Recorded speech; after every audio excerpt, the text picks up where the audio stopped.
Satuan Reserse Kriminal Polres Buleleng kembali mengamankan 2 pelaku pencurian sepeda motor dengan modus kunci palsu. Keduanya ditangkap di lokasi yang berbeda, yakni di Kota Singaraja dan Kabupaten Bangli.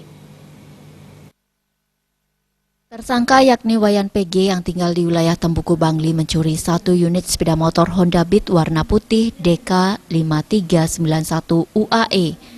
Kendaraan roda 2 tersebut dicuri tersangka di wilayah kosan Jalan Gunung Rinjani Singaraja dengan menggunakan kunci palsu.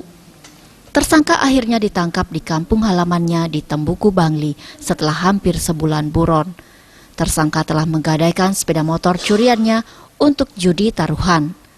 Sementara tersangka kedua DNS ditangkap di kediamannya di Jalan Nakula, Kelurahan Singaraja dengan barang bukti 1 unit sepeda motor Yamaha NMAX dengan nomor kendaraan DK6990VA.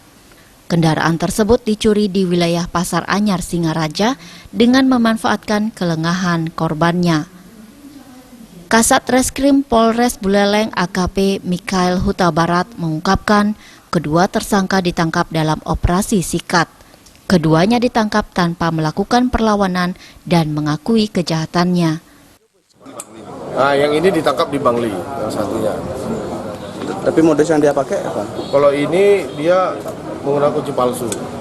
Ya. Terjaring di operasi sikat ya? Ya, operasi sikat yang kita laksanakan 21 hari. Nah, dari curanmor ada 2. Nah, dan selebihnya ada 5 curan. Sementara tersangka Wayan PG mengaku mencuri sepeda motor dengan sasaran rumah kos. Kendaraan roda 2 dirampas dengan menggunakan kunci palsu. Hasil curian digadaikan kepada temannya dan uangnya digunakan untuk judi sabung ayam. Siapa? Kok bisa? Kunci palsu. Ini rencananya mau dibawa kemana motornya? Digadein. Oh, digadein. Uangnya pakai apa? Main judi. Main judi. Judi apa? Ceki? Tajan. Oh, tajan. Sering lu ngambil motor ya? Baru pertama kali?